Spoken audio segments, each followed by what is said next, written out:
슬레이트 치겠습니다. 하나, 둘, 셋. 안녕하세요. 순간을 담다 배작가야입니다. 오늘 영상은 지난 영상에서 말씀드린 대로 웨딩 포토 촬영 시 준비사항과 팁에 대해서 말씀드리겠습니다. 시작에 앞서 웨딩 포토 촬영은 신랑 신부님의 가장 아름다운 모습을 촬영하게 되는데요. 사진 작가와 헬퍼는 촬영을 진행하는 동안 최선을 다해서 신랑 신부님의 가장 아름다운, 가장 완벽한 사진이 나올 수 있도록 도와드린다고 생각하시면 됩니다. 거기에 더불어 신랑 신부님께서도 예쁜 사진이 많이 나올 수 있도록 이제 말씀드릴 부분을 잘 준비하시면 감사하겠습니다. 기본적인 부분부터 말씀드리도록 하겠습니다. 보통 스튜디오 계약을 서너 달이나 1년 전쯤에 하게 되는데요. 반년에 한 번씩, 1년에 한 번씩 컨셉을 리뉴얼하는 스튜디오가 있기 때문에 계약하실 때 꼭 문의하시는 게 좋습니다. 촬영 컨셉은 스튜디오 계약서에 패키지 내용을 확인하시면 되고요. 몇 컨셉을 촬영하는지, 몇 피짜리 앨범이 제공되는지, 액자는 어떤 사이즈로 제공되는지 이 부분도 꼼꼼히 확인을 하셔야 합니다. 이전 영상에 말씀드렸다시피 촬영 종류가 많기 때문에 패키지 내에 앨범, 액자 상품을 꼭 확인하시고 중복되는 내용은 피해 가시는 게 좋겠죠. 스튜디오에서는 촬영 당일날 헤어, 메이크업이 완료되고 촬영 컨셉을 선택하게 되는데요. 스튜디오별로 다르겠지만 적게는 40 컨셉에서 많게는 6, 70 컨셉이 있기 때문에 당일날 컨셉을 정하기는 매우 힘든 부분이 있어요. 이것도 찍고 싶고 저것도 찍고 싶고 컨셉을 추가해서 촬영하게 되면 추가금이 발생할 수 있기 때문에 촬영 한 달 전이나 계약 시에 미리 촬영 컨셉을 받아 놓으시고 꼭 찍고 싶으신 컨셉을 미리 정해 놓으시는 게 좋습니다. 많은 결혼 준비 컨텐츠에서도 나오는 부분인데 촬영할 때 작가님이나 헬퍼분들을 위해서 음식을 준비하시는 신랑 신부님이 계시는데 사실상 음식을 많이 드시지 않아요. 꼭 무조건 준비해야 되는 부분은 아닙니다. 만약 준비를 해 가실 거면 음식이라기보단 간식 종류를 많이 준비해 가시는 게 좋고요. 맛있는 음식을 드린다는 것보단 잘 부탁한다는 의미를 두시는 게 좋아요. 아마 그 간식도 거의 드시지 않을 거예요. 저도 그런 편이긴 하지만 저 같은 경우엔 흐름을 굉장히 중요하게 생각하는 편이거든요. 음식이나 간식 먹을 시간을 활용하면 체력 보충도 되고 좋지만 왠지 흐름이 끊기는 것 같아서 정말 작은 간식 아니면 거의 손을 대지 않고 버리는 경우가 많기 때문에 작은 간식들 위주 그리고 소량으로 준비하시면 될 것 같아요. 자, 이제 지금부터는 촬영 시 참고사항입니다. 아마 촬영하실 때 가장 많이 듣게 되는 단어가 미소와 치아일 거예요. 그만큼 가벼운 미소 지으며 웃기, 치아를 보이면서 웃기, 이런 연습을 정말 많이 하셔야 합니다.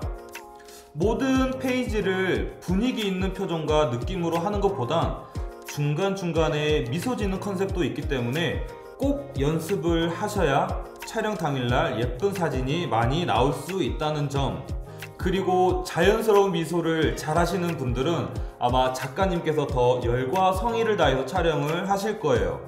아무래도 웃는 모습이 자연스러우면 여러 구도와 여러 각도로 찍어도 예쁘게 나오기 때문에 아마 작가님들 눈 돌아가는 소리가 들릴 정도로 많이 촬영해 주실 거예요. 미소와 치아 다음으로 가장 많이 듣는 단어가 방향 그리고 갸우뚱입니다. 촬영 작가님께서 촬영 중 신랑 신부님 기준에서 오른쪽 왼쪽 방향이에요 이렇게 말씀을 드릴 거예요. 신랑 신부님은 무조건 신랑 신부님 기준에서 방향을 잡고 움직이시면 됩니다. 그리고 갸우뚱은 정수리를 기준으로 해서 좌우로 기울인다 생각하시면 됩니다. 작가님께서 왼쪽으로 갸우뚱 이렇게 말씀하시면 앞서 말씀드린 대로 신랑 신부님 방향 기준으로 하시면 돼요. 이건 거의 모든 작가님께서 하시는 멘트인데 컨셉이 정해졌고 구도가 정해져 있고 자리가 정해져 있는데 그 위치가 맞지 않을 때 1cm만 움직여 달라든지 1cm만 얼굴을 돌려주세요 라고 멘트를 하실 거예요. 정말 조금씩 움직이시면 되고, 많이 움직여야 할 때는 많이 움직여 달라고 말씀하실 거예요. 미세한 움직임에 따라 사진의 결과물이 많이 달라질 수도 있으니 이 부분 꼭 참고하시기 바랍니다.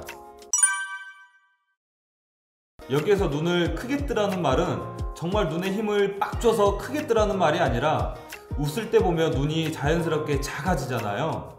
얼굴 부분이 크게 찍히는 사진에선 상관이 없는데, 전신에서 모두 나오게 찍는 사진에서는 눈에 힘을 주지 않게 되면 눈을 감고 있는 것처럼 나올 때가 있어요. 그런 부분을 방지하고자 눈을 크게 떠달라고 하는 말이니까 부리부리하게 뜨지 마시고 약간 쌍꺼풀을 진하게 만든다는 느낌으로 같은 시선에서 턱을 조금 당겨주게 되면 눈은 자연스럽게 커지니까 참고해주세요. 카메라를 바라보거나 서로 마주보거나 이런 컨셉에서도 중요하고, 단독씬에서도 중요하게 생각하는 부분입니다. 서로 눈을 마주보거나 같은 방향을 바라보는 컨셉이 아닌 서로 시선이 교차하는 컨셉이라든지, 혹은 단독 사진의 경우 시선 처리는 활용 정점과 같이 결과물이 정말 다르게 나오는 경우가 있어요.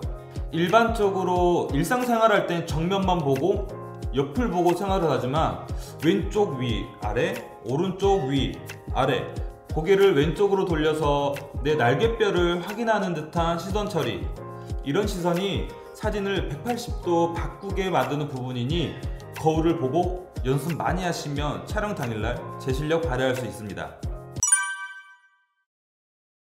이건 정말 꿀팁이긴 한데, 간혹 촬영이 끝나면 허리, 다리, 어깨 이렇게 뻐근해 하시는 분들이 있어요. 평소에 해보지 않는 자세를 많이 하기 때문이에요. 고개는 왼쪽으로, 가슴은 앞쪽으로, 골반은 뒤쪽으로 거의 꽈리를 튼다는 말이 있을 정도로 어려운 자세도 간혹 있어요. 자세가 힘들면 힘들수록 사진은 예쁘게 나온다 라는 말이 있을 정도로 70% 이상 맞다고 생각합니다. 그래서 촬영 전에 꼭 스트레칭도 하시면서 연습하시면 좋을 것 같습니다. 자, 지금까지 웨딩포토 촬영에 대해서 말씀을 드렸는데요. 몇 가지 안 되는 팁이긴 하지만 이 몇 가지만으로도 남들과 다른 나만의 예쁜 웨딩포토 촬영을 할 수 있을 거예요. 꼭 연습하시고 촬영하시기 바랍니다.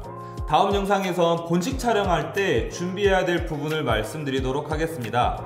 감사합니다. 지금까지 순간을 담다 배작가였습니다.